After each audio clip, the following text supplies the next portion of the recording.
Welcome to Visionaries Global Media, your number one source for podcasting entertainment.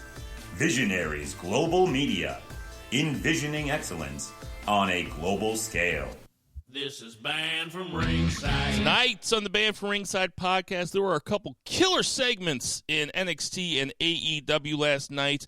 Roman Reigns and his cousin Jey Uso continued to be the best thing going in WWE proper. We give you our AEW Full Gear predictions. WWE versus Paige versus WWE, WWE versus Twitch, the new Vince documentary, that and a whole bunch more tonight on the Banned from Ringside podcast.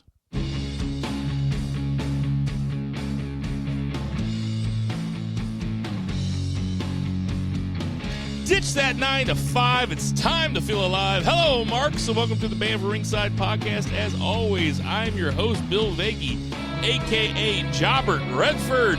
And sitting to my left, as always, we have Jason Cornelius Bell. What's going on, JCB? Allow us to bow our heads as I read from the latest edition of the Banned from Ringside podcast, volume 180, chapter 3, verse 14 of the Good Smart saith, hashtag boo the heels. It is all good, baby. Listen, share, subscribe, repeat. Shout out to my Pittsburgh Steelers, you dirty dogs. You damn near gave me a heart attack on Sunday, but you did it again. I'm assuming that Bill covered as usual with the little smirk on his face. That would seem to be yes. Shout out to Chelsea, looking good. 10 straight unbeaten in all competitions. It's sports about me right now. That's all I got. I'm not even talking about anything real in quote-unquote weird, real and important that's going on. I'll leave that to others. I like to distract myself whenever possible, so I'm diving into sports and a bunch of wrestling. Well, we hope that we're a distraction for you. It has been a harrowing week here in the U.S. and of A.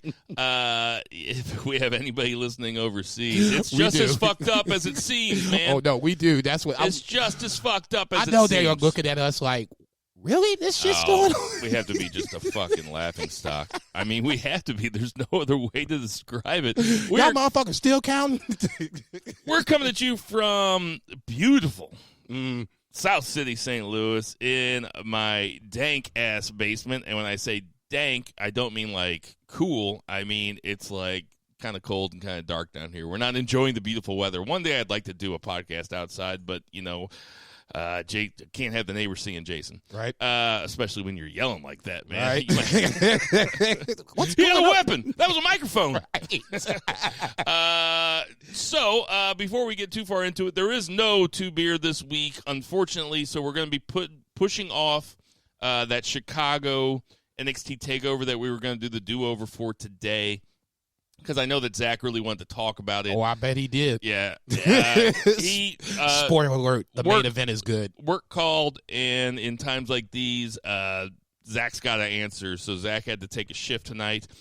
We might get a little get a little drop in from OG.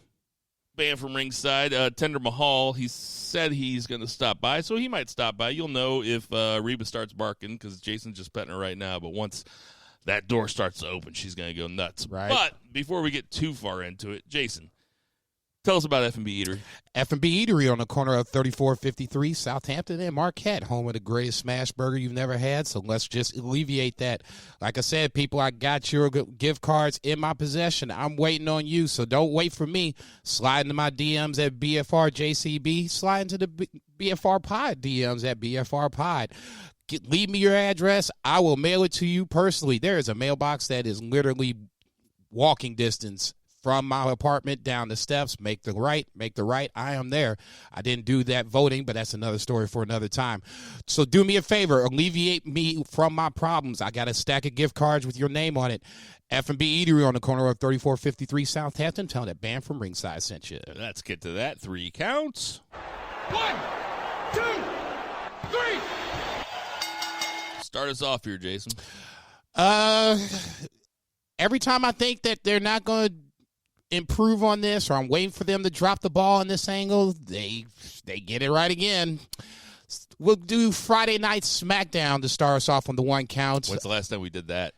Jesus Christ. I mean, it's been a while. It's been a while since SmackDown got this much love, but I mean, I'll be the first to admit it. I'll give the devil its due. When it's time to give the props, I will give him the props, whether I like it or not.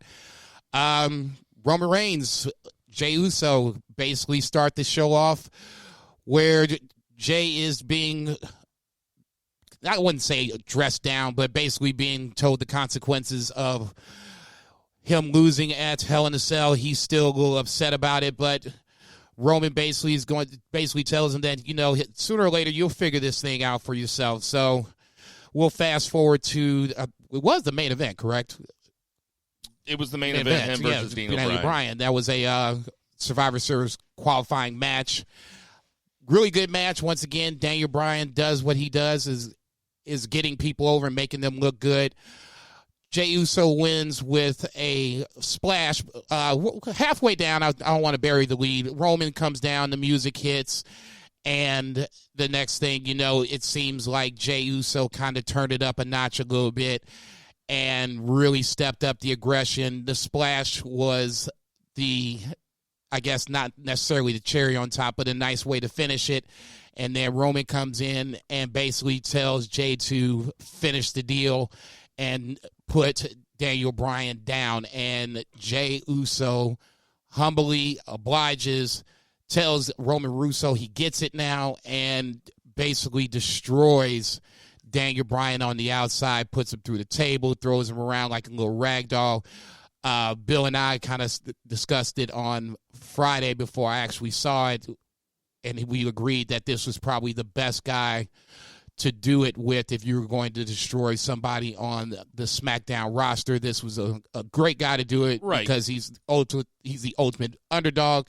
He would play under so well and make Jey look like a total wrecking ball, which he did. I was bartending Friday night, and I watched the main event, and that was all that I saw of it. But I was like, man, they are booking the shit out of this. They booked it so well to have Roman come down during the main event, have Jey Uso go over Daniel Bryan clean. Right.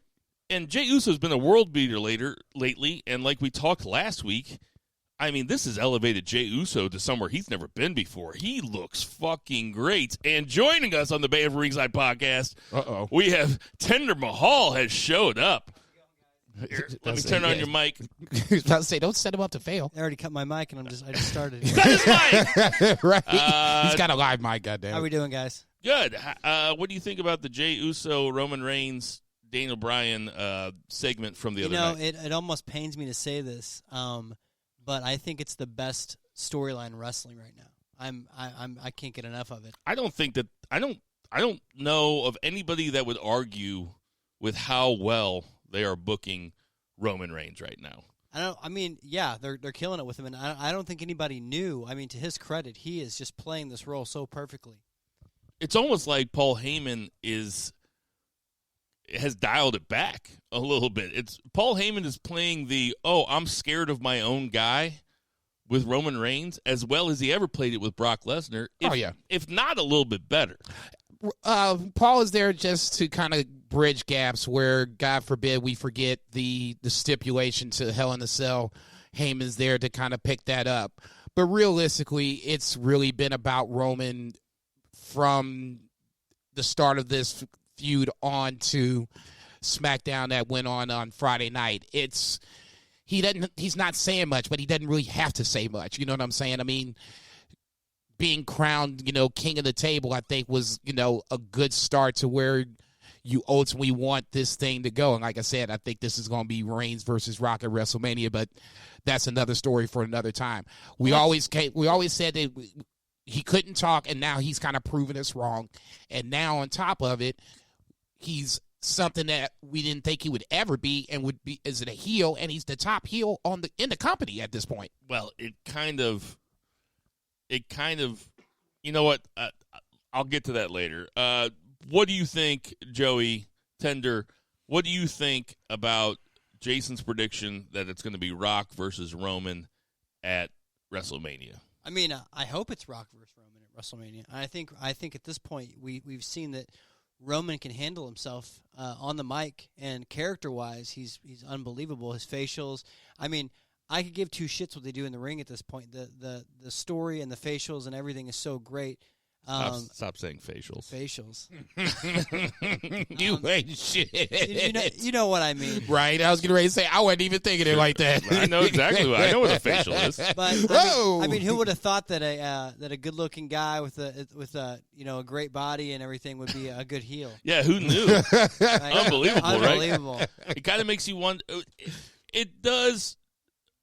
The most impressive thing about this is that the thing that WWE doesn't do very well, which is long-term storytelling, consistent long-term storytelling. They might have like an Edge Orton thing that they come back to later on and that they hop on, and NXT certainly had a good twist last week or this week when Pete Dunne explained his reasons for turning against the Undisputed Era. Oh, yeah, I Because forgot it's like, about that. Yeah, Roddy turned on me 3 years ago.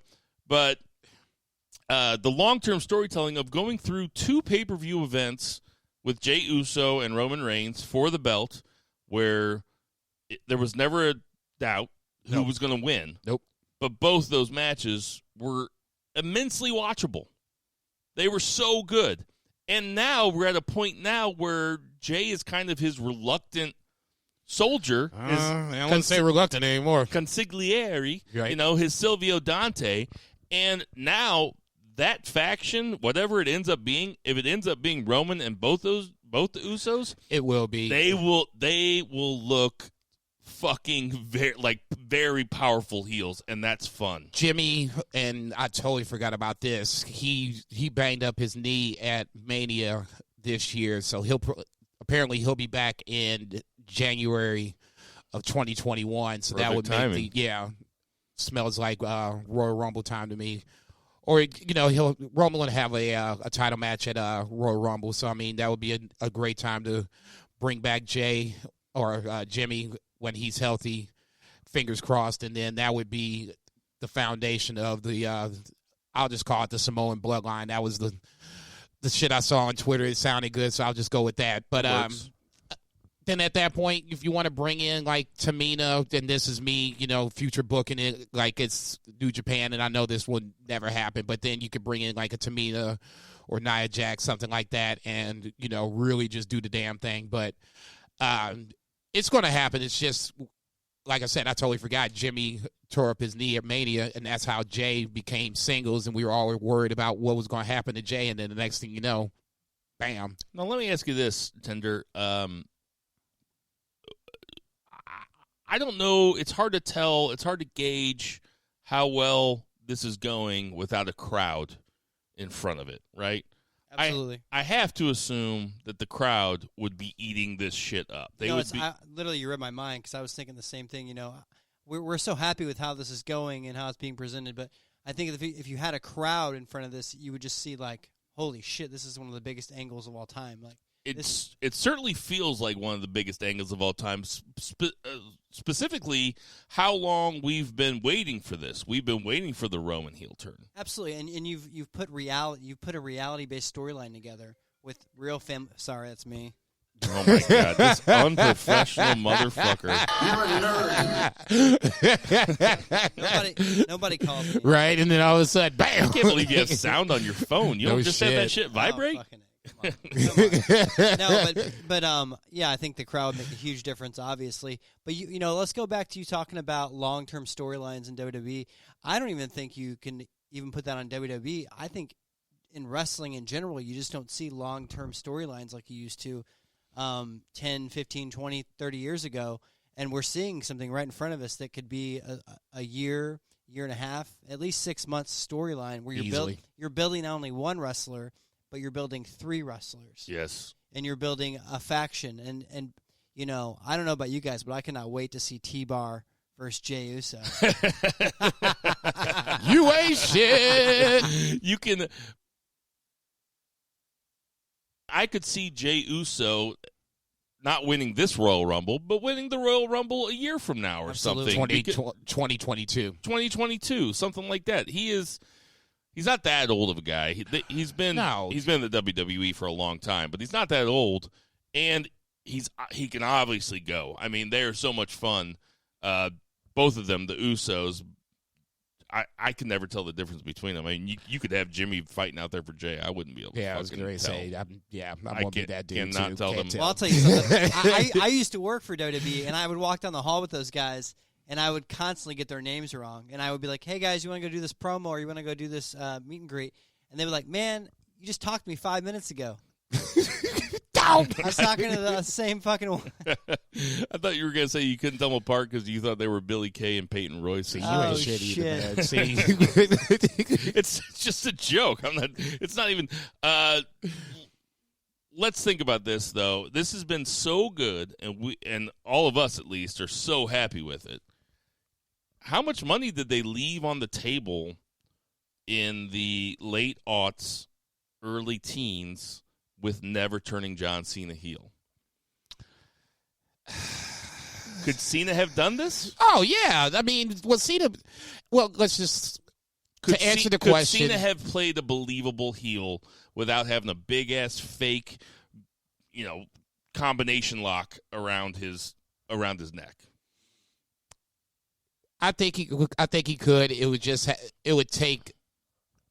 take a major, he would have to stab someone so revered that it would overcome all the hustle, loyalty, he always had respect. that smug-ass smirk on his face, though. He's just so fucking smug. At least Roman was never smug. Oh, you kidding me? No, he was smug. Everybody forgets the U.S. title run where he basically was just like, this is beneath me, treated it like it was beneath him, and then, it was fair. like one of the shortest U.S. title runs I've seen in a while, but they're all because they short. wanted to put him back in the main event. Which is fine, but I mean, let's not act like Roman hasn't been smug. And justifiably so to both guys. They have been booked to where they can talk shit where others can't, okay? To answer the question, they probably left some money on the table. Could John Cena do it? Yeah, you could do it. But like I said, it would have to be in a scenario where he turned on someone, Mount Rushmore, Ric Flair, Dusty Rhodes, rest in peace. But someone in that echelon where it would then make sense to where you would have that heat. Tinder, what do you think? I disagree. I think John Cena is meant to be a babyface. He's always going to be a babyface. Just too much merchandise sales. I mean, yeah, could he have done it? Maybe. Would it have been as big as Roman? Probably not. Roman just has... So here's the thing. Roman was never really over with the babyface fan base. I mean, yeah, people liked and they bought the little vest, but it wasn't to that Cena level. And he always had, you said this earlier, Bill, he always had this kind of smugness / kind of asshole vibe to him. Well, he would accidentally bury dudes because he was trying to be funny. And I remember one time he talked about Cesaro having big nipples, and it was like, why the pepperoni nipples? Yeah, why the fuck would you say that about a guy that's just up and coming in WWE, and you're already the cock of the walk? That's a Sean Connery from Saturday Night Live Jeopardy when he goes. And I'm the cock of the walk. That'd be a good wrestling term if you were a heel. It'd be fancy heel. It'd be a good name for the dead man. What's it called when he walks along the ropes? I'm losing it. Old school. Yeah, old school, but cock of the walk. Cock of the walk. Yeah. Huh. Oh, it's the cock of the walk. No, actually, I like that. That's pretty good. Thank you very much. It's a bit a Terry Taylor thing now, Terry Taylor. Right, Red Rooster type shit. But here's my thing with Cena though, is that Cena was the smiley, just happy to be here, baby fit. Not just happy to be here, but it's almost like he was what they tried to give to ACH. He was the white version of that. He was always smiling. He was always happy. He never took anybody really very seriously until the end of his run with AJ Styles. A couple times with CM Punk. Lesnar, shit, he better took Lesnar seriously. But he beat him the first time Lesnar came back and shit. That's what. But it's just. Maybe this is recency bias, and I am certainly guilty of that a lot. I'm just saying, I think that Roman Reigns is doing better in this heel run than Cena ever would have done. I'll just say this, and we can argue this to the day as long as we haven't seen it. So, I shouldn't say that. Cena did have a heel run early in his career. So you can kind of base it off of that. I wasn't watching. Didn't happen. Yeah, okay. Never mind. I was going to make that joke. Anyway, so you can see it there. Now, granted, it's still with the big chain. It's with the stupid spinner belt. In this case, I believe it was the U.S. title. Once again, neither here nor there. I just think that he had the potential, but then, like everything in life, things change. Some guys get hurt, other guys leave. John Cena gets elevated, and you change the gimmick. But like I said, I don't think could it be as done as well as Roman's doing it. I would like to think so, but a part of me doesn't think so. I just think that I agree with Joey to a certain extent. I think Cena is that. It's hard to imagine Cena now as that baby, as that heel, because he's been such a baby face for so long. But I don't think that it would be beyond the realm of possibility. People wanted Cena to be a heel. People didn't like Cena. It's the same thing as Roman. So, I mean, it's not too much beyond the realm of possibility. Joey, any last thoughts on the Roman and Jay thing before we get on to NXT? No, I just think that, Heyman's smart enough to see, we have these, 3 guys who grew up together, and then their fathers and their grandfathers and their uncles and their aunts and their cousins. You think that's Heyman? Absolutely. Heyman's been on this Samoan train for years. Ever since Lesnar fought Reigns at Mania. He's been all about establishing that family, that lineage, and that was a part of the storyline. I agree. He's like, yeah, this is built in. Like, let's do this. Let's make this happen, and it's just worked to perfection. And I think there's always got to be kind of a little truth to everything you're doing, and just kind of turn it up, But no, I'm 100% a fan of it, and I can't wait to see where it goes.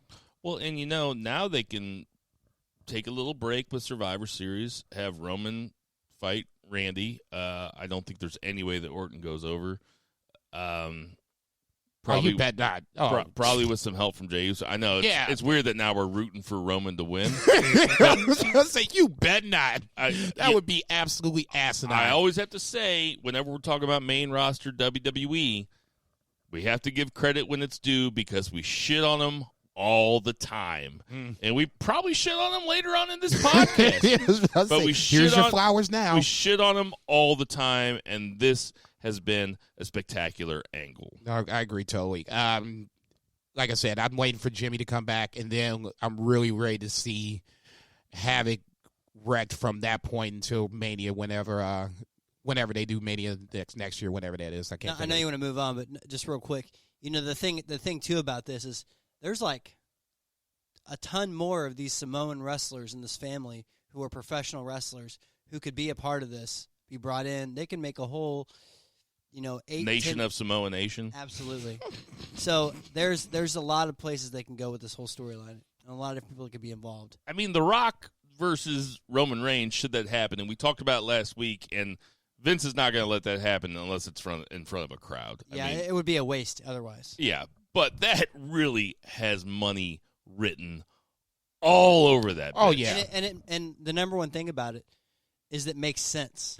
Yeah. Right, and that's ultimately one of our biggest complaints about WWE is even when they go down, just because it popped in my mind, Otis getting the Money in the Bank, you have Tucker turn on him, and then the next thing you know, Tucker's getting worked over by Retribution. Okay, so we wasted all that time. And he got squashed by Ricochet in 38 seconds. Yeah, who we haven't seen in God knows how long. So, I mean, that whole Money in the Bank angle now really doesn't make any sense. This actually starts to make more and more sense. That's the thing about it. I'll give you credit. You called it. Thank you. You're not bringing in a big star like The Rock or whoever, a celebrity at this point, just because we need some more ratings. We need a name on it. This is a fucking story. Right. This works. Right. Also, he's not just a celebrity. I mean, he's one of the biggest celebrities in the world. One of the most famous people in the world. Absolutely. Let's get to that 2 count. 1, 2, 3. 2 beer. What's the? Oh shit. 2 beer. So the 2 count. We're gonna do our predictions later, but for right now, we're gonna talk about AEW Dynamite last night, which had some real good segments. and got me really wanting to watch the pay-per-view. Oh, shit. The best segment, though, was Eddie Kingston and Jon Moxley in the ring just having a promo battle, just really selling the fuck out of a fight that I didn't really give a shit about until I saw that promo.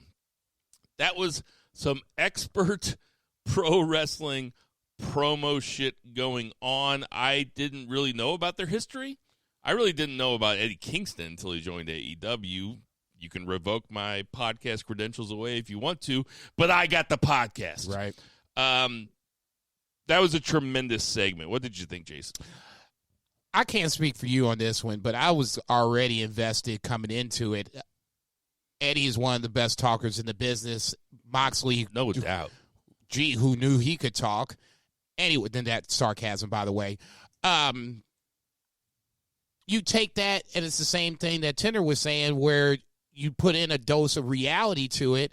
I didn't know that they were this close. I didn't know that, apparently they had dinner at Mrs. Kingston's table. So, I mean, that part gives it that little extra, personal level where everybody's had a person that you've known that you felt that they did you wrong and they were close to you. So it just made that sting a little bit more painful. That's that's my takeaway from it, that now both guys have a beef and it's a little bit more painful because it's a little more personal. It's different than Lance Archer, who is different than Brody Lee, who is different than fill in the blank. So, I mean, I know it's been a long title reign. It's been a good title reign, but each opponent has been different for a various reason or another. This one is more personal, especially when Moxley was behind him, and he was talking shit behind him, and you could see Eddie's face, and all you could see was Moxley going back and forth. And he kept talking without the mic. Eddie just kept talking.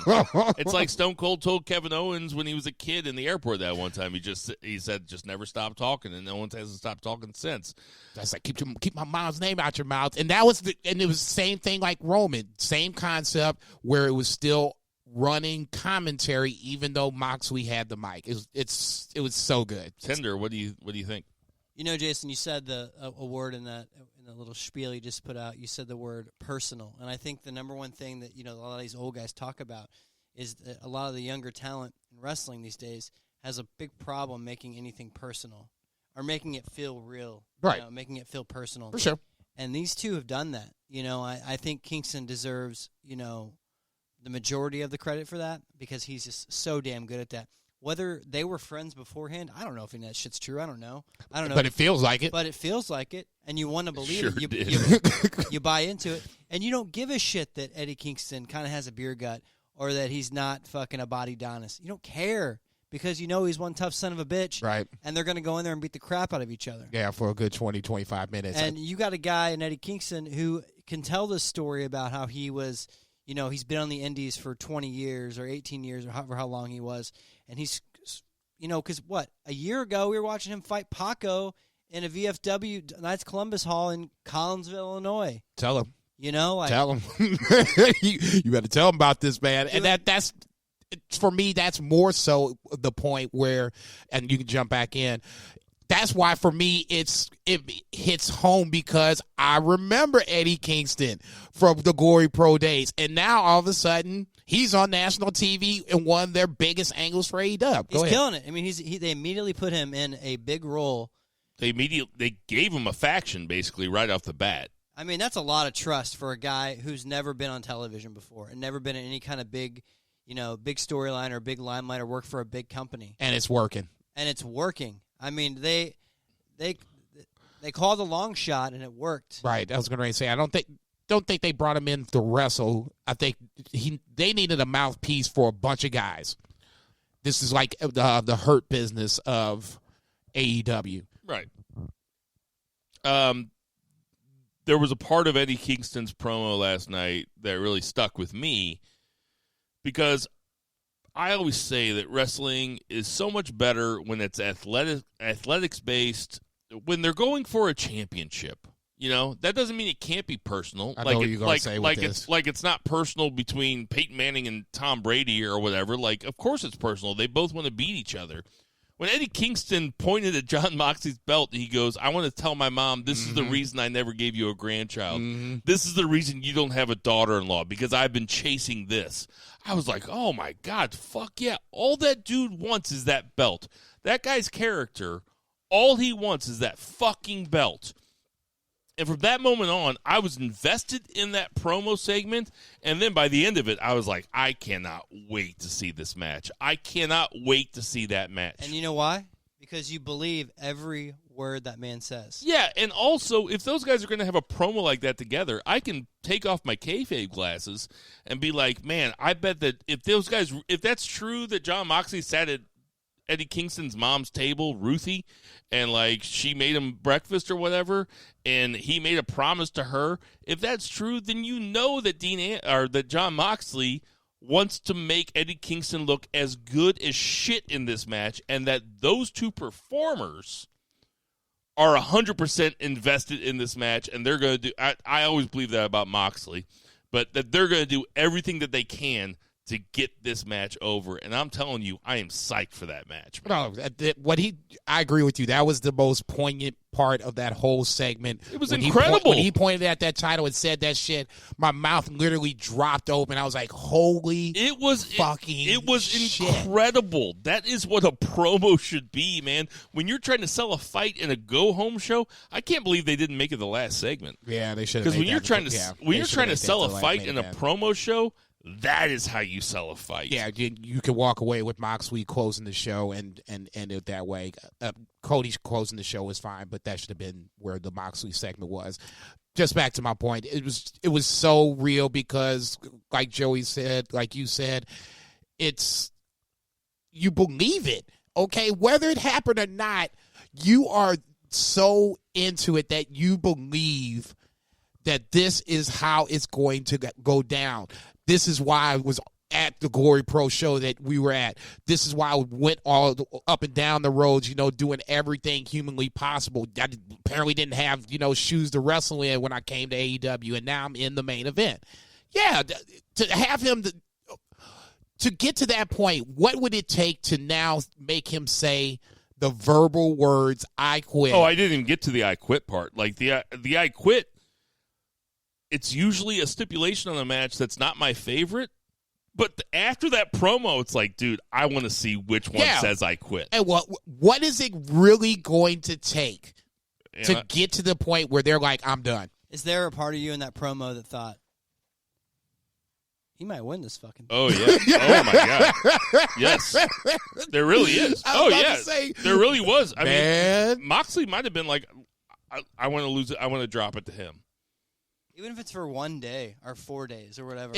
It would be until whatever their next pay-per-view would be. Oh, yes. I can definitely see Kingston winning it. The fact that we're even having this conversation is I've never felt that about any of the other Jon Moxley title defenses that we've seen thus far. Not lately. I was about to say Brian Cage was a layup.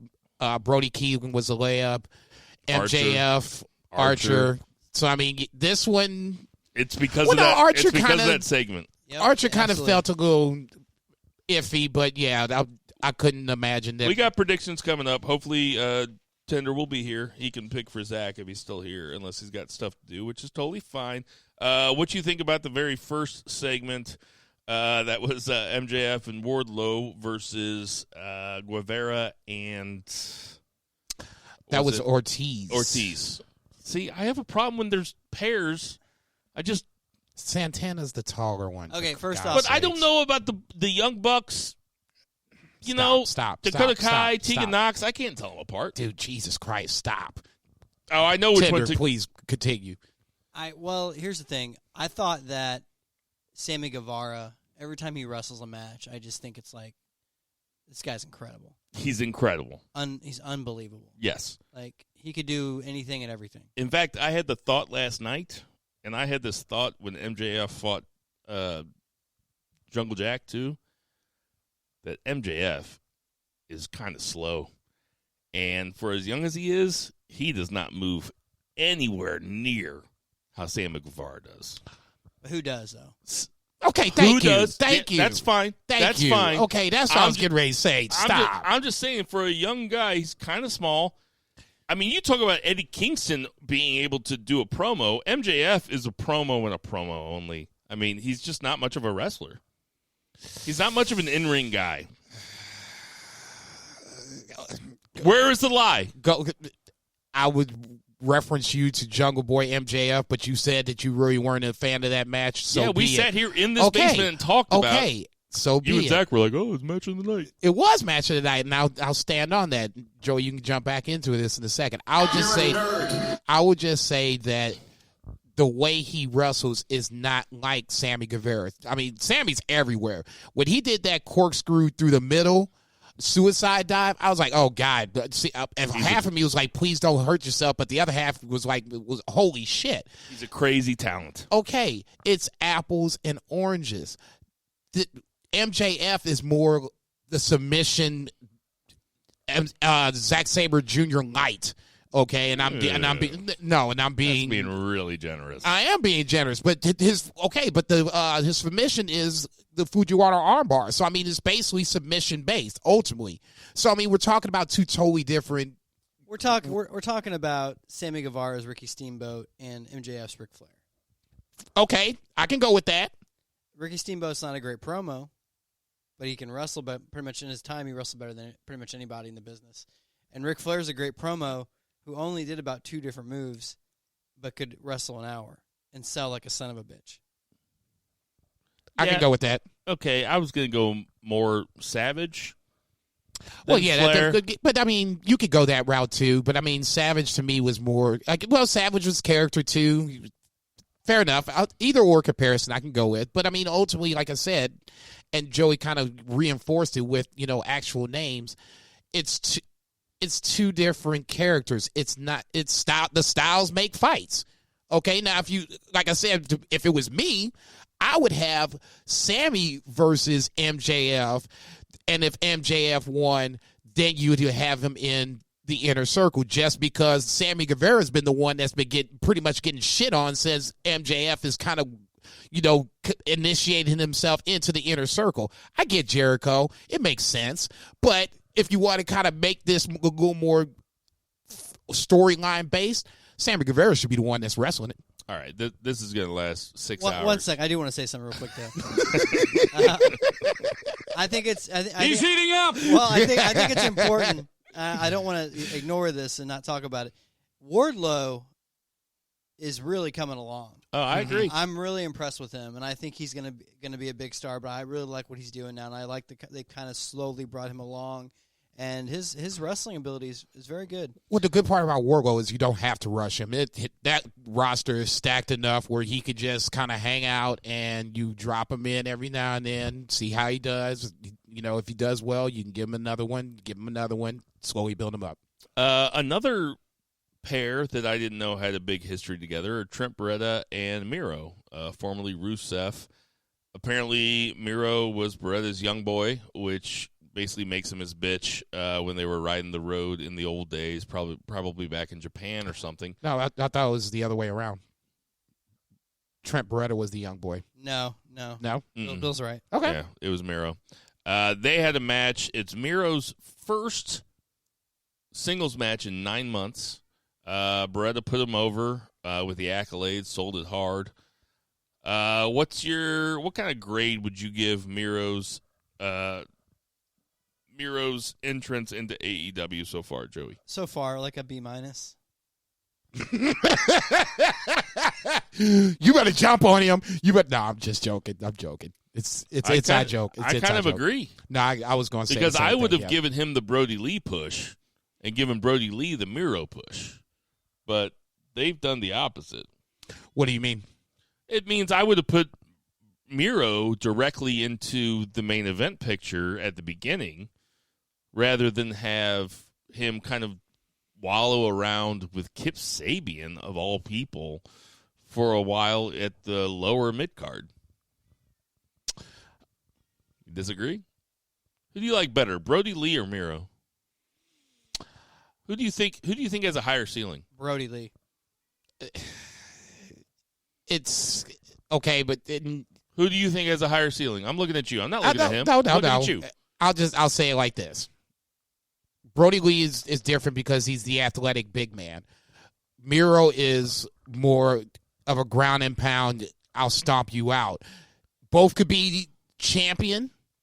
I agree with that. I don't think that's beyond the realm of possibility. Now, from that point, if you want to talk about merch and all this other nonsense, that's another story for another time. That's a different argument. I'm not talking about merch. I'm talking about who do you, Jason, like better? I think they're both right now. They're both equal, and I'm not saying Jesus it to Christ, say it. man. I'm not saying it to say it. You're not on CNN. No, trust me. Of all people, do you not think I got a goddamn opinion?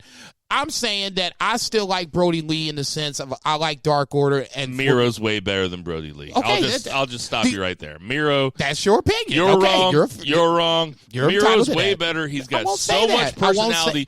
He's got so much personality. He could be a huge babyface. We didn't even know that Brody Lee had a personality until he got to AEW. I mean, he said like 6 words when he was in WWE. So I mean, Rusev Day, Miro Day. Look, I'm not disagreeing with you on that. We're talking about AEW.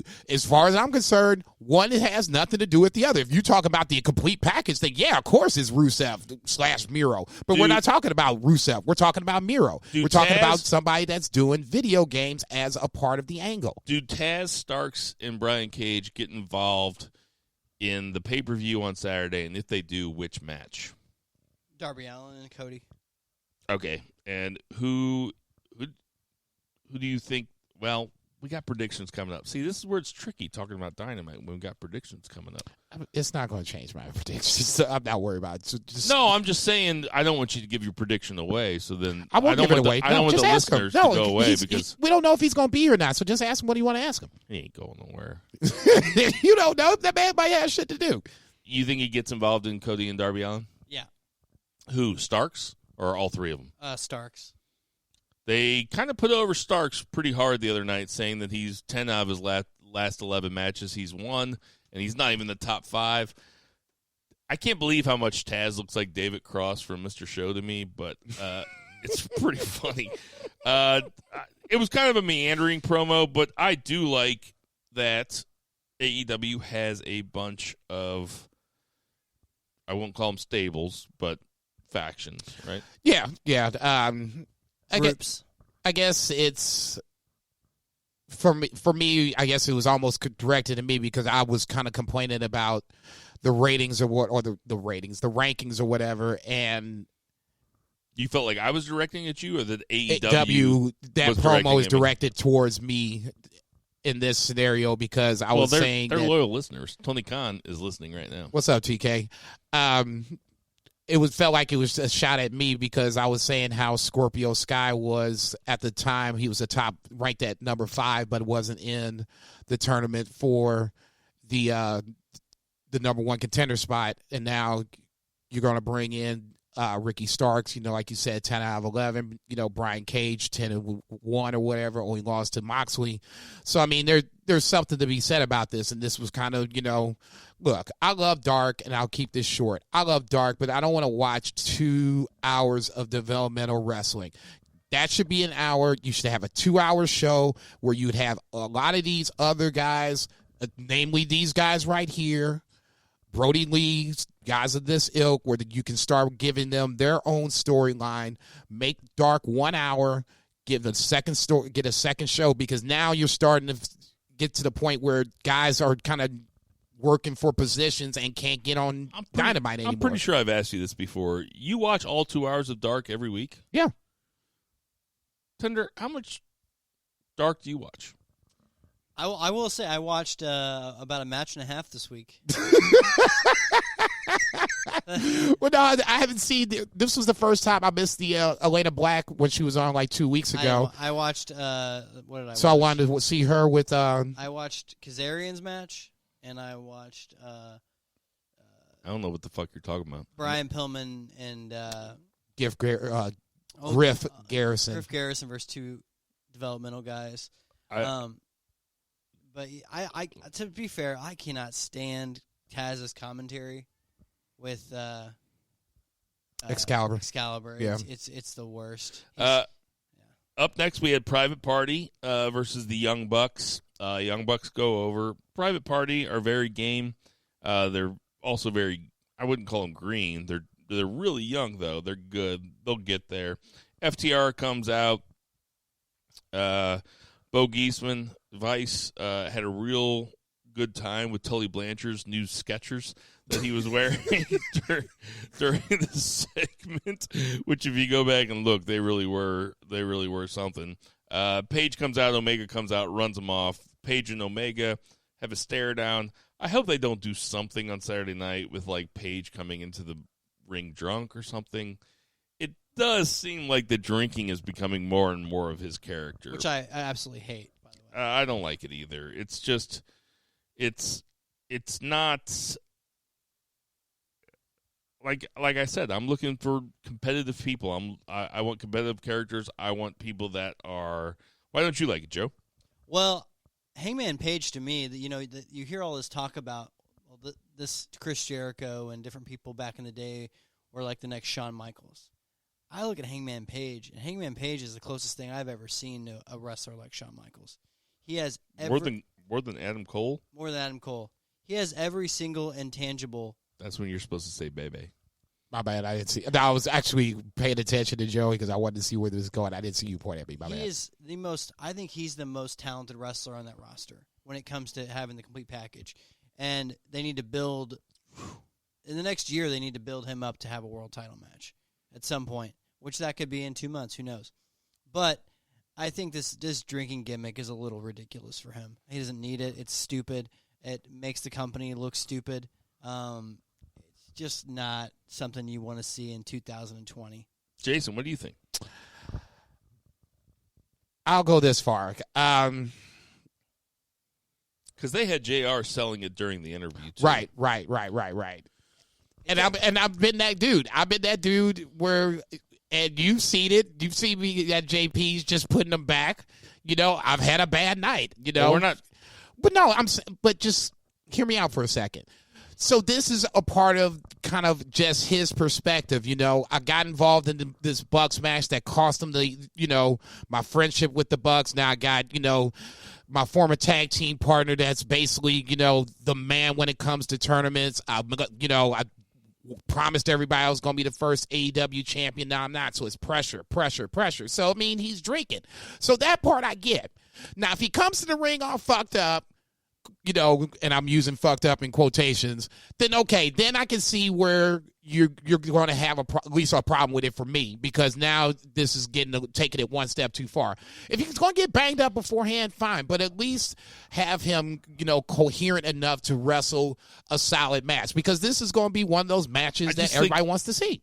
I just think it's kind of, I won't say it's in bad taste. It's in very bad taste. But I will say that one of the cardinal sins of wrestling, as somebody who's never been in the business from the books that I've read and shit that I know, is that one of the cardinal sins is getting into the ring when you're not sober. And I'm not talking about B12 shots, and I'm not talking about steroids. I'm talking about Jeff Hardy, I got to Sting pin you down type shit because you all that's fucked what up. That's what I was getting to next, was the main event of that TNA match that one time when Bischoff had to come out and Sting had to put down Jeff Hardy with one Stinger splash and no, it was one DDT, one death drop, held him like a child, and pinned him for real because he was so fucked up when he got so fucked up. So I guess to Joey's point, it is kind of in bad taste. It's not something you don't want to have. You don't want to have a guy playing a character getting in there and being drunk, because it's not bare knuckle boxing. And it's something that many wrestlers over the last 50 years have struggled with. It's ruined families. It's ruined people's lives. It's killed people. It's not funny to joke about. Alcoholism is a real thing, and it's not. To me, it's lazy fucking booking is what it is. It's them being like, oh, he drinks. He's a cowboy. Let's do that. No, it's lazy. It's lazy booking. I don't think they've ever made it look cool, though. No, I don't think they've always made it look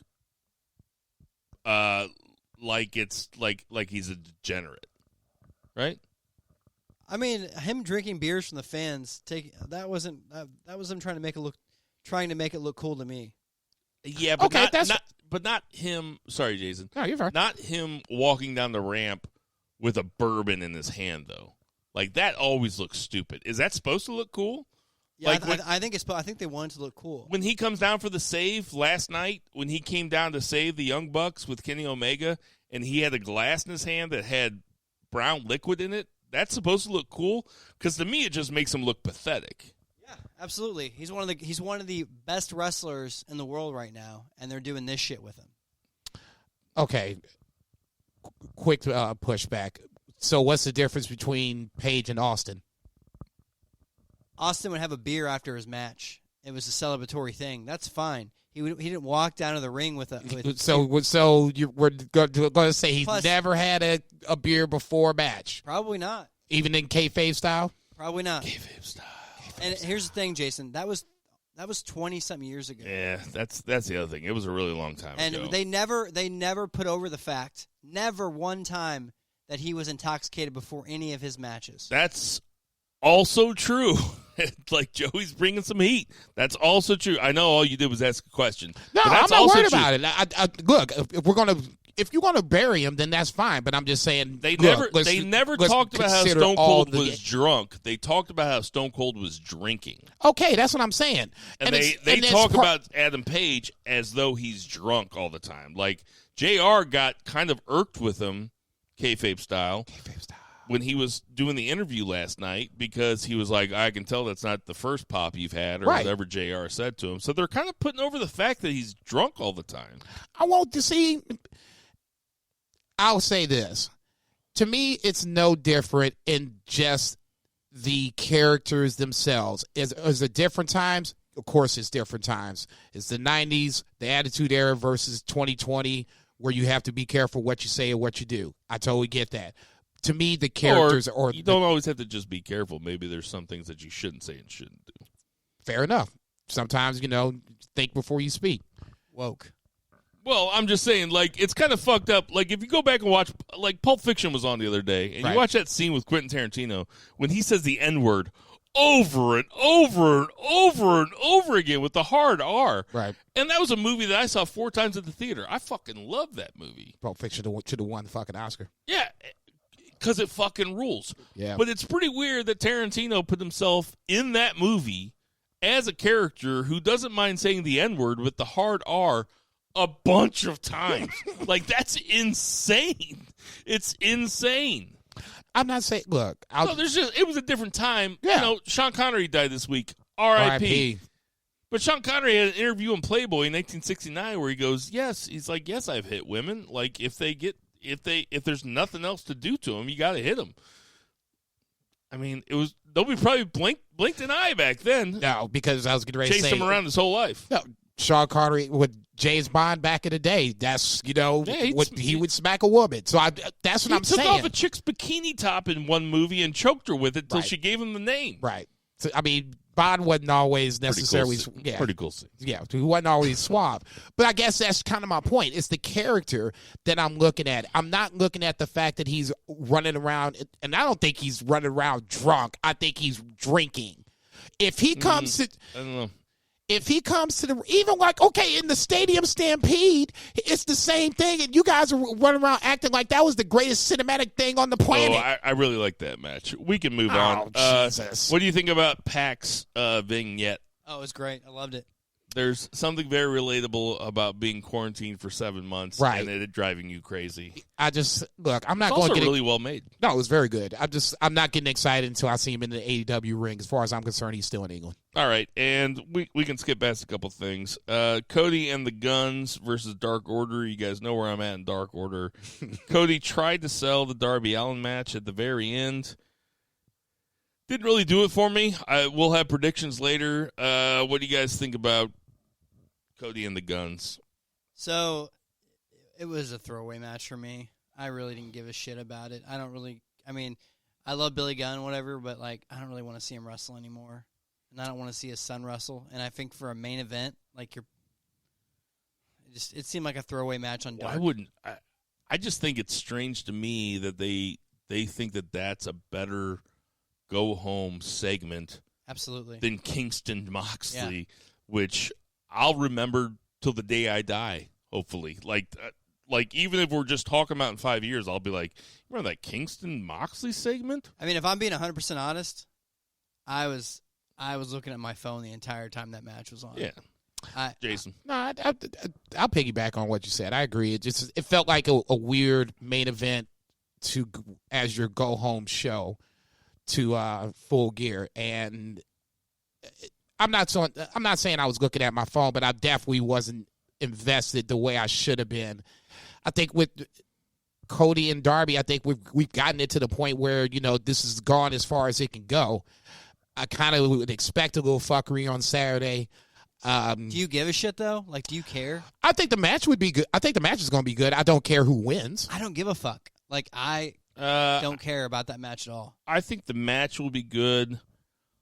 I don't care who wins. I'm a Darby Allin skeptic. I know you are. I think that he can go, but I think that Cody's money. I do think there's a possibility that Darby Allin goes over. We can do that later, but let's get to that 3 count. 1, 2, 3. JCB, what's a 3 count? We're going to talk a little NXT for the 3 counts. A couple of interesting matches, and then once again, another great segment by one Pat McAfee. But we'll start off at the top. The women open up the show to start off with Ember Moon versus Dakota Kai. Ember Moon. Tegan Knox. Whatever. I can't tell. I'd say I know you can't tell, which is a sad state of affairs. Ember Moon actually goes down to one Dakota Kai, a little fuckery from Raquel Gonzalez getting involved into the match, distracting the referee. Dakota Kai ends up knocking Ember Moon off the top and then hits the finisher for the 1, 2, 3. I've been saying this for a while, and especially now with Rhea Ripley moving on towards Io Shirai, and people are kind of jumping on the Gonzalez bandwagon. I'm a Raquel Gonzalez fan. I think she checks all the boxes except for the one that probably counts the most for WWE, and that's the promo box. That's why I think you have her kind of with Dakota Kai. Dakota Kai can talk for the both of them. I think she talks very well. I think the biggest takeaway, for at least from the opening segment, is the women open the show, and they open up with a really good 15-minute match versus AEW, who has the same women at the same time during each and every show on every week. It's that 8:30 time slot or whatever, versus NXT, who opens the show up with a really good match to kick it off. Yeah, I don't have much to say about Ember Moon versus Dakota Kai. I mean, it was good. I was surprised that Ember Moon lost that early in her run. I was surprised too. But she's a little bit more established than Dakota Kai. There's really only one segment I want to talk about. Well, you could jump to it. I mean, damn, jump to it. I mean, do you want to talk about Cameron Grimes versus Kushida? Do you have a problem with the zombie ref coming out and being the replacement ref? Because I thought it was funny. And I'm taking your palate cleanser theory, and I'm going to let this slide because it is what it is. It's supposed to be funny. I think at least they use the same ref. They're at least being consistent. I thought the zombie ref was good. In case you're wondering why Tender's not on this segment, it's because he is currently scrolling Tender and didn't want to watch NXT. He's waiting around for the predictions. The Pat McAfee segment with Pete Dunne, Oney Lorcan, and Danny Burch. Pat McAfee is, listen, he's an asshole. He doesn't seem like a very cool guy when you listen to his radio show. He's an incredible professional wrestling promo. Yeah. Just absolutely incredible. Man can talk. We've seen a few promos from him, not a whole lot, less than 5. When he gets on the mic, he has a certain presence about him. We got some continuity when it came to Pete Dunne saying he's been waiting for a chance to screw over Undisputed Era because Roddy Strong turned on Pete Dunne. many moons ago in 2017 to become part of the Undisputed Era, which turned Pete Dunne into a babyface pretty much. And now he's returned the favor. He's a heel. What you think about this segment? I thought they could. The biggest thing is they connected the dots. You know, we always, with any heel turn, it's why, fill in the blank, why. So with this segment, we filled in the holes or connected the dots, whatever you want to call it. Even with Rich Holland, you know, with him getting hurt, you know, he was going to be a part of this faction. You know, maybe he was going to, because it's 4 men now, maybe he was supposed to be the 4th guy, you know, and now it's kind of, you know, Pat McAfee by default until they decide they want to get a 4th guy, or God forbid, if you want to let Pat McAfee have one more run in the ring, you always have that in the back pocket. It's not like he can't go. So I mean, the segment itself I thought was on point, and I see War Games coming up in the immediate future, and this is going to be your War Games main event. It'll be Undisputed Era versus the Kings of NXT. It's going to be awesome. No, it's going to be off the chain because, I mean, it all makes sense. You can protect Pat McAfee if he's going to be a part of the match. But like I said, to me, and it's always been one of my biggest knocks against WWE, they do things one time and then they don't connect the dots. It's like all of a sudden you're supposed to have amnesia and not supposed to remember that. Truth be told, I forgot about the Roddy heel turn until Pat McAfee said that. I was like, oh, yeah. Me too. Yeah, okay, yeah, that does make sense. Okay, yeah, okay. When Killian Dane came back out to fight them and the Kings of NXT beat the shit out of him, and then Pete Dunne smashed his head in the car, and Pat McAfee looked at Pete Dunne like he was legitimately surprised at what was happening. He goes, okay, didn't expect you to do that. A little aggressive. We'll talk about it later. We'll talk about it later. Okay, that is a fun faction. Exactly. And right off the bat, it was a stupendous segment. Yeah, I was going to say, hey, it's one of the best parts of the NXT, and when Undisputed Era comes back,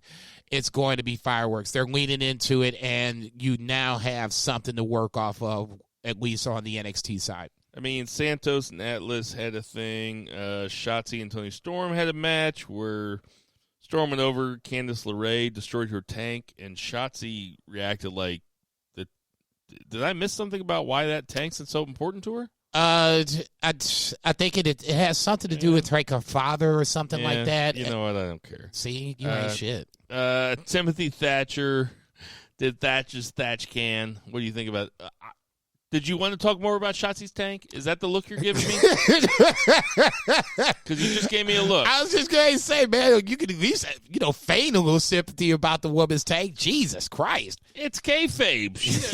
That's okay, boy. It's still about point. You should be like, damn, that's she sold it like Sean Penn and Mystic River. Like, that's my daughter in there. That's my daughter in there. It's like, okay, dude, we get it. We're getting Io Shirai versus Rhea Ripley. Yeah, I was going to say, I think you held off as long as you could at this point. Let's just get it on and see where we go from there. Ciampa beat Dream in the main event. Dream hasn't won in a long time. He really hasn't. No, I'm not disagreeing with it. I can't disagree with it. It's a fact. No, I'm just saying my point was going to be I almost feel like this is, punishment for Dream. And if it is... You mean for trolling young boys on the internet? And if it is, so be it. If all he has to do is fake lose in a fake sport, then that's not too bad. Look, some people go to jail. I know. So there you go. This is going to be purgatory for him, apparently, for the next few years, give or take. Well, not next few years, but I'm going with it. Jason, or Joey, what do you think about Velveteen Dream trolling young boys on the internet? You know what? Don't answer. Do you want to answer? You have a hot take? No. Okay, that's it. Yeah, I was going to say, what you going to say about it that already hasn't been said? That's going to do it for our 3 count. 1, 2, 3. Here we go, boys. All right, it's our AEW predictions for Full Gear coming up this Saturday. Hey, are we watching at Joey's house? You want to come over? Come on over. I'll say, where I'm going to be on Saturday. I'm going to be golfing at 10 a.m. with Steve. Bring him with you. We're going to be a mess. Pick him up. Jesus. So let me ask you this. How often do you guys watch Raw together? Once a month. Yeah, I was going to say he doesn't really like WWE that much. Wednesdays is usually the better night because he likes AEW. How often do you guys watch wrestling together? At least at least once a week. I would like to be there at least once a week. He's been kind of blowing me off lately. Whatever. Let's get it out here, guys. He's just too busy. Let's have it out. Now he's got a new place. He just likes to hang out by himself. And I always like to hang out by myself, though. Do I say, God forbid, this isolation is like almost the greatest thing since sliced Wonder Bread to me. All right, don't bother me one bit. We're gonna start off. Slow. Serena Deeb versus Allison. What's her last name? Okay. K. Just Allison K. Right? I only wrote down K. Thought maybe I misread that. For the NWA Women's Title, I'm gonna go Serena Deeb. Who you got, Joseph? yeah, Serena Deeb. Jason. You're picking for Zach. Yeah, Serena Deeb because they're going to have a rematch with her and Thunder Rosa.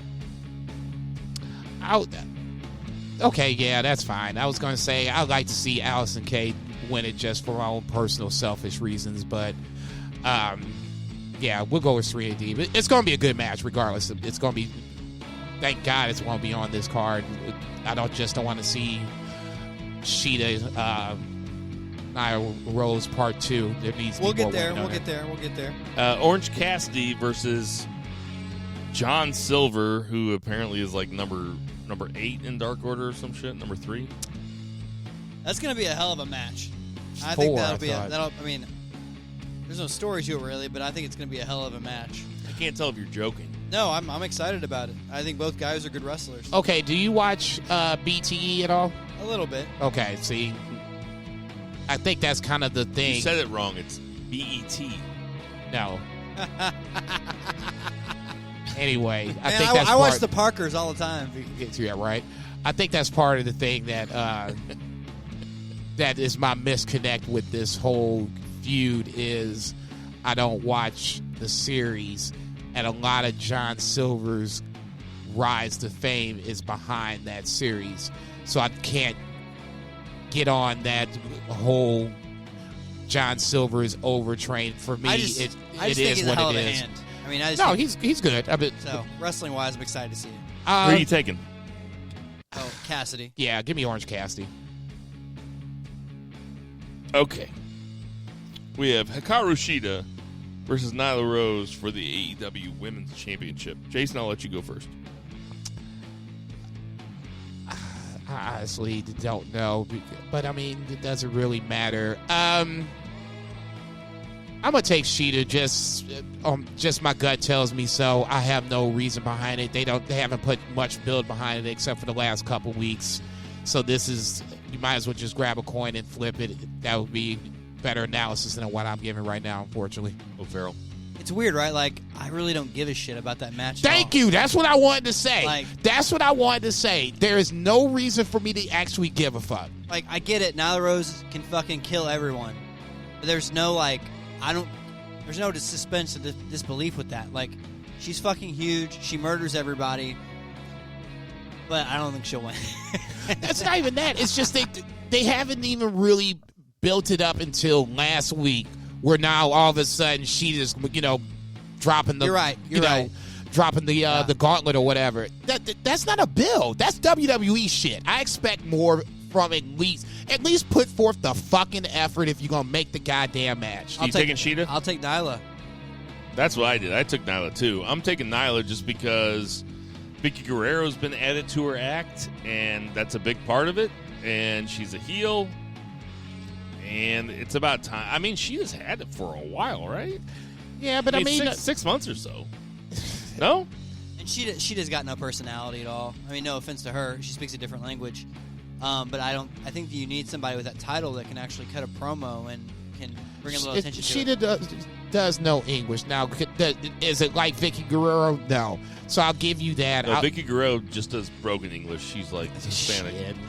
I'll say shit. Joke. She ran down Brandy Rose like it was nobody's business. We say, is this thing on?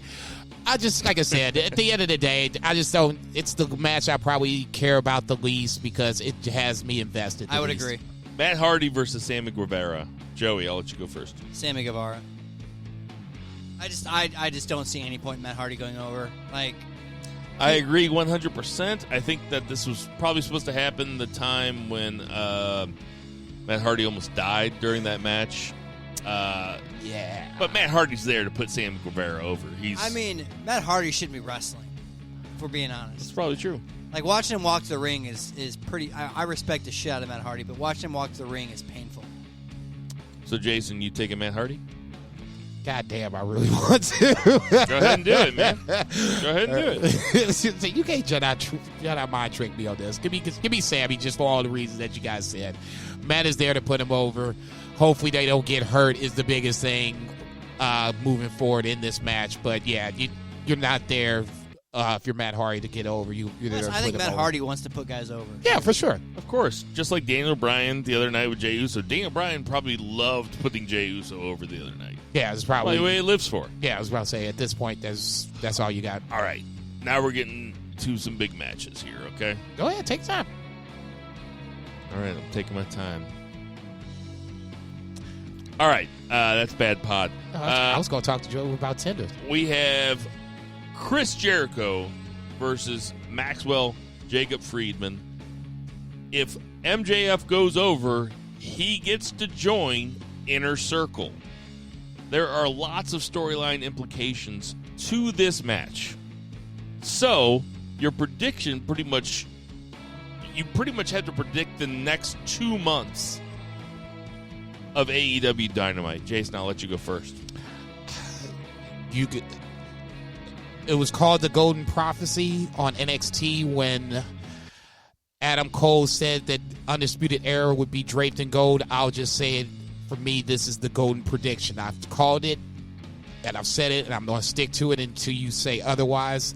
I'm picking MJF in this match because ultimately MJF will take over the Inner Circle to give Jericho his been first saying that for a long face time. run. That's true. And there's no reason for me to back off of it now. The only thing I will say about this is when Jericho called MJF soft on Dynamite, and he put the finisher on Ortiz. Instead of going after Jericho, I would have had him continue to put the hold on Ortiz to prove that I will do anything to my own teammates. I'm not soft. Let this man book the territory. Joseph. I like what you're saying. I dig it. It makes sense. But I got to say, I got another theory. Go ahead. I don't think anyone's going to win this match. I think it's a swerve. I think MJF's got guys. I think he might have another faction. And I think you might see him turn on Jericho, turn on the Inner Circle, and have his own thing going At on. Full Gear. At Full Gear. So match happens, somehow they spill out, a ref bump happens, and then a new faction begins. Absolutely. Okay. I ain't got no problem with that shit. That's what I'm saying. If I had to pick somebody... Yeah, I'm gonna make you pick a winner. I'll say Jericho wins. Okay, so I understand both thought processes, right? I could see, because part of me wants to say about Jericho the same thing that I just said about Matt Hardy, that there's no reason for Jericho to go over here. Why not put MJF over, make this guy, and then eventually turn on Jericho, and MJF can be the leader of the Inner Circle, and Jericho can be the babyface, because when crowds start coming back, Jericho babyface could be a huge fucking thing, right? But I think I gotta go MJF. I just think I don't mind that theory. I kind of like that theory. I like it a lot. I mean, I think there's going to be some kind of swerve coming. Like the turn, maybe everybody turns against Jericho here, and it's just MJF. Yeah, that's almost Retribution-esque, but I get what you're saying. I don't there think is nothing Retribution-esque. I get where you go with it. Nobody compares to T-Bar. Yeah, it's not saying you can say that again. Right, what do we got next? I do like that theory though, Joe. I like it a lot. We have FTR versus the Young Bucks. I mean, this is a stacked ass card. Let's not. I mean, there are 5 bangers on this card, God. and that's not including Hardy and Sammy Guevara. It's not including Orange Cassidy and John Silver. Joe and I was saying that while we were upstairs, that there's 4 matches that I'm really, really looking forward to, and then the 5th one that I just want to see what happens ultimately. FTR versus the Young Bucks. I will go first.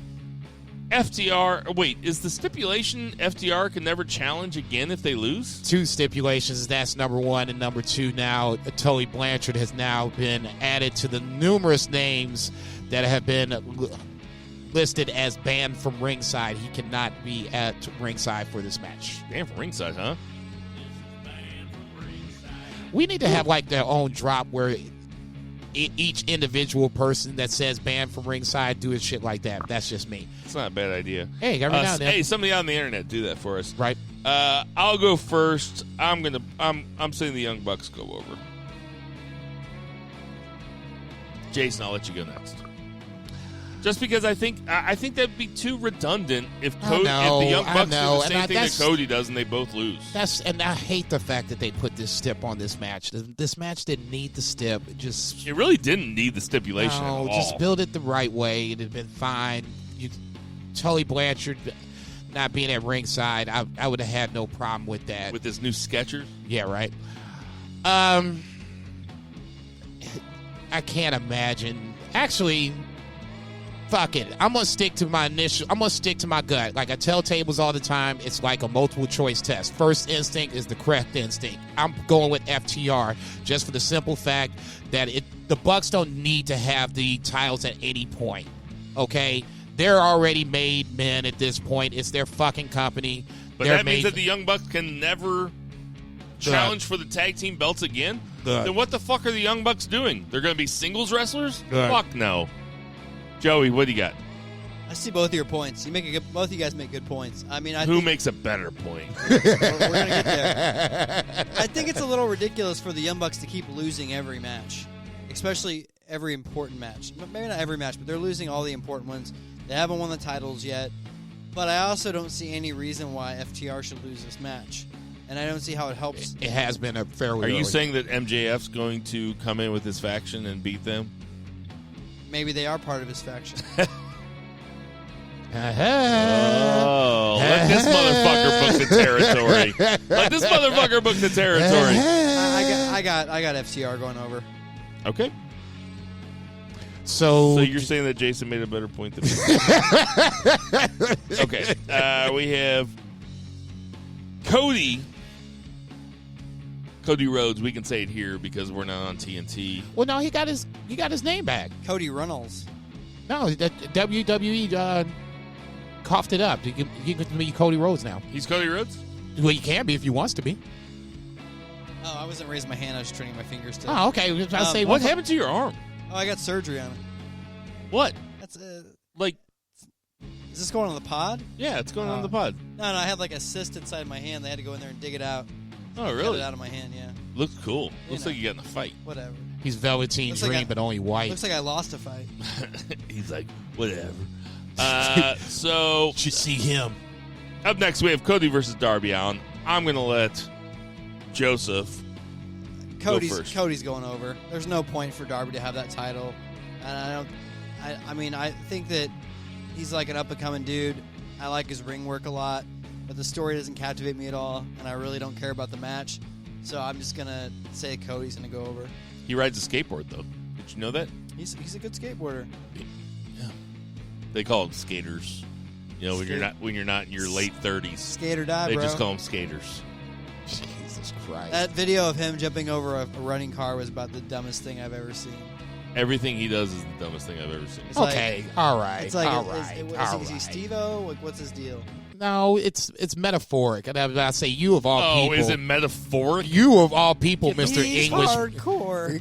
Mr. English major should be jumping on top of that. I'm reading Moby Dick, dude. I know what metaphoric means. Okay. I get it. There's just got to be a reason for everything. And to do something like that for no reason at all, I think it sets... I'm reading Moby Dick. I think it sets up for what's going to happen down the line. Now, as it sets up for present match on Saturday, I will also take Cody Rhodes. I find it a little difficult to believe that Darby Allin is going to win this match Now, if he does, that's great for Darby. I just don't think it's going to be right here, right now. If he dies, he dies. Right. I was going to say, If he dies, he dies. I don't think it's right here, right now. I think Cody wins. I wouldn't be surprised to see a little fuckery here, but Cody retains. You know what? Now, after all that shit, if you pick Darby, you better not pick Darby Allin. After all that shit, you just got finished talking. I've said this many times to you, Jason. Just because I don't think a guy's over doesn't mean that he's not over. It just means that I don't like him. Just because I don't like Darby Allin doesn't mean that I don't see the appeal in him. You know, I don't like John Cena, but plenty of young kids with cancer did. Wow. I mean, it's true. You are so fucked up. Their vote counts just as much as mine. Yeah, right. As I say, take to the end of the week. We'll just wait. I'm taking Darby Allin. I can't believe you. I knew you was going to do some whole shit like that. You talk that mad shit for 5 solid minutes, and then you going to do that. I've talked shit about Darby Allin for a long time. Amen for that. He paints his face like a dork. He rides a skateboard down like a dork. He does skateboard tricks. I think that skateboarders are cool, not when they paint their face. It's fucking wrestling. What do you want him to do? I mean, goddamn. Walk down with a skateboard? That would look cooler. That would be absolutely fucking stupid. That would look that cooler would be than like me walking down there with a skateboard. Why? Because I can't skate. If a man can skate and he's got a skateboard in his hand, what would be the logical thing to do to go down to the ring with? You would probably want to go ahead and ride the skateboard down. Hell, I'm waiting for him to do a little trick and, knock Ricky Starks in with the fucking mouth. Instead of going into the gimmick, you're wanting them to play against it. That makes no fucking earthly sense whatsoever. But yet, you're going to pick him to win. No, I'm just saying his gimmick sucks. Jesus Christ. In my humble opinion, as a 40-year-old dude that's going to be 41 in 2 weeks. Ain't nothing humble about you, okay? We can move on now. Humble opinion, my ass. All right, we got Jon Moxley versus Eddie Kingston. Now, who's going to put their money where their mouth is on this one? Who's going to put their money where their mouth is on this one? I'm going to let Joey go first. I told you, I'm not changing my pick. I'm really excited about this one, and I would love to finally see it happen. See the actual guy who's been trying to get this his whole life, who's been fighting from underneath, finally get his title, finally get his big moment. And we never really see that anymore. It's always the other way around. And I think with Moxley, it's like Moxley's been on top ever since he got here. He's never really lost. And all right, I'm gonna say it. Eddie Kingston is gonna win this match. Wow. God bless you. They're going to find a way. God bless you. I'm trying to think about it. I'm trying to picture it in my mind. I'm trying to picture Jon Moxley saying, I quit. There will be a rematch, though. Oh, yeah. If Moxley loses, there's going to be an immediate rematch.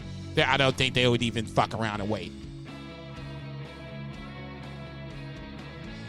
Well, never mind. See, if you'd have did this a different way, you might make me change my pick, but I'm not going to now because. What do you mean me do it a different way? If you would have made me pick the number one contenders match first, then you'd have gave me more to think about with this match, but you didn't. So I'm going to stick to my picks anyway. So go ahead. I don't think that's not going to affect this pick at all for me. I'm going to go Eddie Kingston too. Woo! JCB. No problem with Eddie Kingston, but I think we're getting to Mark. I know. We're getting to the match that I think people have kind of forgotten about, but we are slowly getting back to that. No, I left it for last because I think it's the biggest match on the card. So that being said, I'm going to pick Moxley to retain. Okay, and so last and certainly not least, maybe the most, we have Adam Hangman Page versus Kenny Omega for the number one contendership. And you know what? This is how you sell a pay-per-view, guys, is that you have a month-long tournament to get to the number one contender spot so you don't have to fight for the belt every single fucking 3 weeks, WWE. Just take a note. Jesus fucking Christ. Adam Page versus Kenny Omega. Adam Page. That's your pick? You said Adam Page. What's his name? Adam Hangman Page. Oh, sorry. I say, Adam Hangman Page Told versus your ass. Omega. Kenny I'll go first. I haven't go. gone first in a while. I'm picking Kenny Omega. Because I think that Adam Hangman Page being drunk all the time is going to play into the finish somehow. But I'm taking Kenny Omega. Joey. I'll take Kenny Omega for the same reasons. Jason. I'm taking Omega, but not for those reasons. I don't think that they're going to play into the drunken part of this. I think this is more of the long-term storytelling that we have been doing with AEW. When Moxley came in, who was his first big rivalry with? Kenny Omega. Omega. So now John Moxley's the champion. Wouldn't it kind of make sense to have Omega win this tournament and have Moxley and Omega have the chance? I'm not saying that Hangman Page can't win this, bitch. I totally think he can. I think ultimately, in my mind, the way I would do it is have Kenny Omega win, him go over Moxley to win the title, and then at some later point, you could build Page back up, and now you can have Hangman Page ultimately beat Kenny Omega a la New Japan style to finally get him over. Fans hopefully would be back. He'll win the title then. You know, when we get, a couple years out from this and we talk about this pay-per-view, we're going to talk about how you and I got completely worked by that Eddie Kingston promo and picked Eddie Kingston in that match, even though Eddie Kingston had zero chance of winning. I mean, I won it like I wanted Shawn Michaels to beat Bret Hart when I was a little kid. Yeah, I know. It was a cool match. The boyhood dream, man. I wanted it. Yeah, but that's great match. That's how good that promo was, Yeah, though. absolutely. Honestly, that's how good that was, and that's gonna do it for our predictions. This is banned from ringside. So you guys heard about this Vince McMahon? No, you were saying this before Tinder got here. It's with The Ringer. Bill Simmons is an executive producer. They're doing a multi-part Netflix documentary about Vince McMahon. What are your thoughts on that immediately? What are your biggest questions, Jason? How deep are they going to go down the rabbit hole? Are they going to ask him about Owen? Yeah. Are they going to ask him Yeah, I about was about to say there's Superfly Jimmy Snuka? There's steroids. There's things that Vince has always kind of been associated with, and we never heard the complete full story. So yeah, there's questions that I would like to see the answers to now. How deep they go, we'll just have to wait and see. But yeah, I didn't know that this was going to be a thing. I'm totally interested. I'll get Netflix just for that. Tinder Mahal, if they do a 8-part documentary series about Vince McMahon on Netflix, do you think you'll watch it? In one day, probably. I'm about to say, I'll take it. You can just go ahead, go through that thing. I'm curious to see. I'll binge that whole thing too. Vince McMahon is one guy, and maybe he's just too powerful and too rich, but he's one guy that I'm surprised has not been Me Too'd. Yeah, but I think it's also because he lives in his own little world. He lives in his own little bubble. He doesn't really Totally agree. He doesn't live in our society. So it's like he doesn't tweet things out that aren't related to wrestling. He doesn't. You don't know about his personal life. Yeah, but how many women has he assaulted in the past? I mean, I'm just talking about 80s, 90s shit. Like maybe none. I guess it's possible that he's never done it. So I guess the ultimate question is the Vince McMahon character really the Vince McMahon that we don't know? I don't think it's that. I think it's two totally different characters. I would like to think the Vince McMahon that we've seen on TV is different than the one behind closed doors. I'll never forget him making out with Trish Stratus while Linda, his wife, was in a wheelchair at WrestleMania. Gross. In front of her. Like, it was just incredible entertainment. Gross. Incredible. Like, I'm still thinking about it 20 years later. Gross? Are you kidding me? No, that wasn't gross. That was my hilarious. God, that was great. That was hilarious. That's one of the funniest things I've ever seen in my life. And then Linda stands up out of the wheelchair and slaps him. Holy shit. I mean, we're talking about good stuff here, guys. The other thing I wanted to talk about was Paige has kind of turned against WWE because WWE has banned their talent from using Twitch. I'm not really, I hate to sound like an old guy, entirely sure what Twitch is. Is it where people watch you play video games? There are channels that you can do that with. Xavier Woods, up, down, left, right is probably a decent example about that. I'm not sure. Select Start. I actually have Contra in that shelf right there. I think it's just more like a video thing. Like people just post videos on there. And right. I was going to say. Follow them and watch them. So it's like TikTok? Yeah.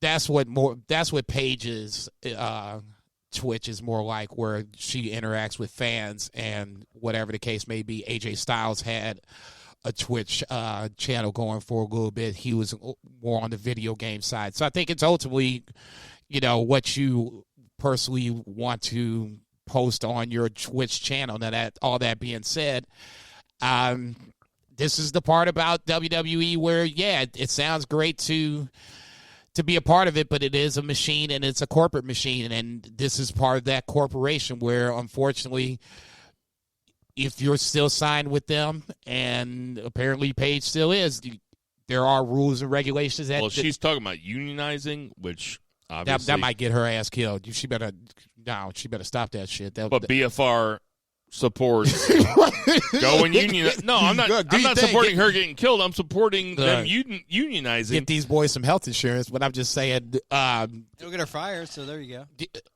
Ultimately, maybe that's what I think this is boiling down to, where she's trying to get herself forced out the door. This is where WWE is so short-sighted and so fucking dumb, is that they're always looking for an opportunity to reach out outside of the wrestling bubble, right? They're always looking to go mainstream.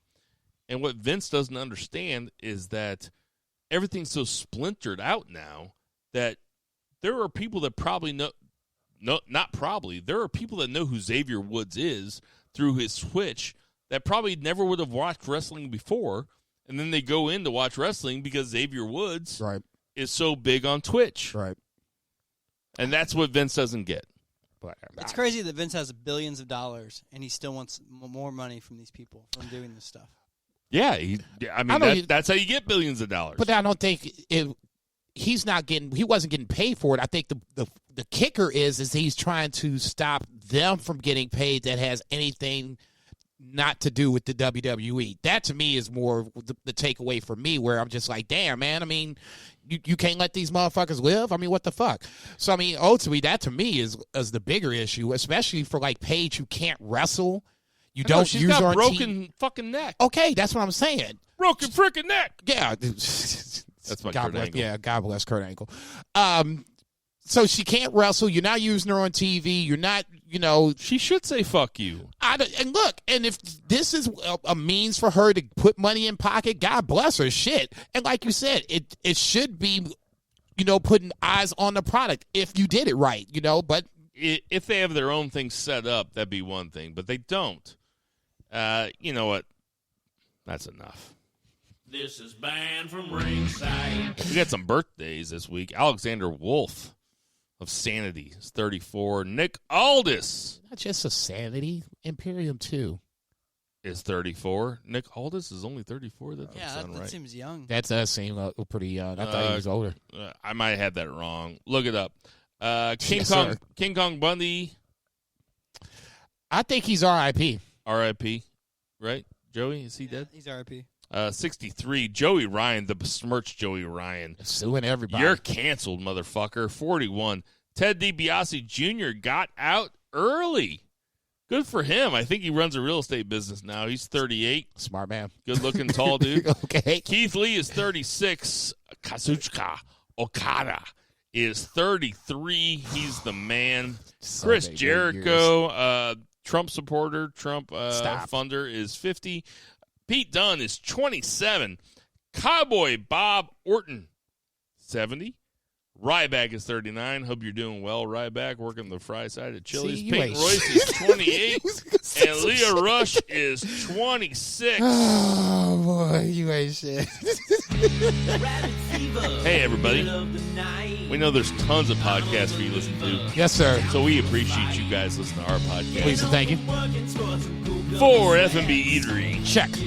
For Two Beer, Zach Pullman. Check. For Vice, Check. Vogue Eastman. No, take the next one. For Tinder Mahal, Check. Yo-Yo Farrell. For Jason Cornelius Bell. Konnichiwa, bitches. Hey, everybody, stop counting the votes, but keep Check. counting the votes. Check. Black Lives Matter. Check. Support your local weed dealer. Double check. I'm Bill Levagian. Everybody boo the heels. Boo!